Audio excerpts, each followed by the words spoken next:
मैं चाहता था कि थोड़ा सा माहौल अच्छा हो जाए, इसलिए अच्छा हो जाए कि जो परिवार दुख में है और उनके परिवारों का जो आना जाना लगा रहता है, जो एक तरह का हमारे यहाँ संस्कार व्यवहार है, उससे वो लोग उबर जाएं।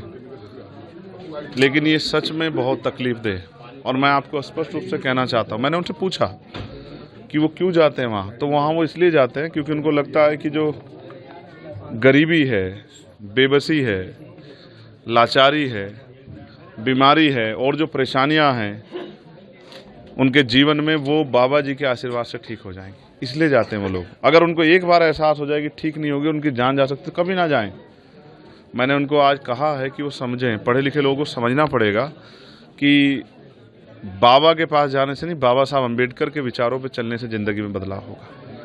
और इस घर में आके मुझे एहसास हुआ कि ऐसा नहीं कि ये लोग आगे बढ़ने का प्रयास नहीं कर रहे हैं, इस गरीबी बेबसी की बेड़ियों काटने का प्रयास नहीं कर रहे हैं। ये बच्ची है हमारी छोटी बहन, तैयारी कर रही है, ये मेरा छोटा भाई तैयारी कर रहा है, लेकिन इन्होंने पुलिस की भर्ती का पेपर भी दिया था, लेकिन वो पेपर ही लीक हो गया और उसके बाद चुनाव हुआ। अब तक सुध नहीं ली मुख्यमंत्री जी ने कि भाई वो पेपर दोबारा करा दें तो बहुत सारे गरीबों के बच्चों को रोजगार मिल जाए।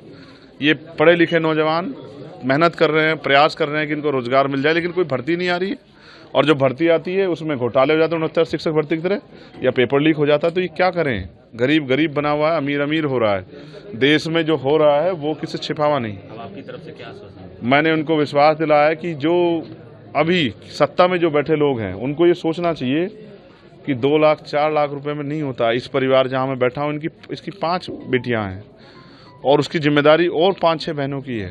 राहुल जी ने भी पत्र लिखा है योगी सरकार को। मैं पत्र नहीं लिखूंगा, मैं जाके कोशिश करूंगा कि केंद्र सरकार से भी, क्योंकि हम पार्लियामेंट में हैं, प्रधानमंत्री जी से भी और मुख्यमंत्री से भी हम लोग प्रयास करेंगे। वो सत्ता में बैठे हैं, अगर वो नहीं समझेंगे दुख तो कौन समझेगा। अभी तक ने जो कार्रवाई हुई है उससे आप कितने संतुष्ट हैं? क्या कार्रवाई हुई है, क्या कार्रवाई हुई बताइए।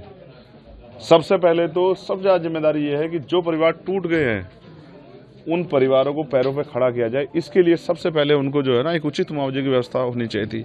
और जो उस हालात में नहीं है, जिनके घर से इस तरह की समस्या हो गई है कि कमाने वाला या जो, क्योंकि वो भी अपना घर चलाने के लिए मेहनत करती थी, तो उनके बारे में सरकार सोचे, उनके लिए व्यवस्था है। जिन पर जमीन नहीं उनको जमीन दे, जिनके घर में और पेंशन की व्यवस्था करा सकते पेंशन की व्यवस्था करा। उन परिवारों को अकेला ना छोड़े, ये सरकार की जिम्मेदारी। मैं तो कहता हूँ सरकार 25-25 लाख रुपए का मुआवजा इन परिवारों को दे।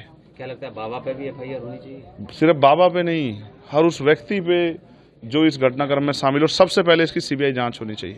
तो बाबा की अरेस्टिंग होनी चाहिए या नहीं? मुकदमा तो लिखवा दो, प्रशासन की, पुलिस की, पत्रकार। सरकार क्यों बच रही है? क्यों सरकार मुकदमा लिखने किसी और की जरूरत है क्या?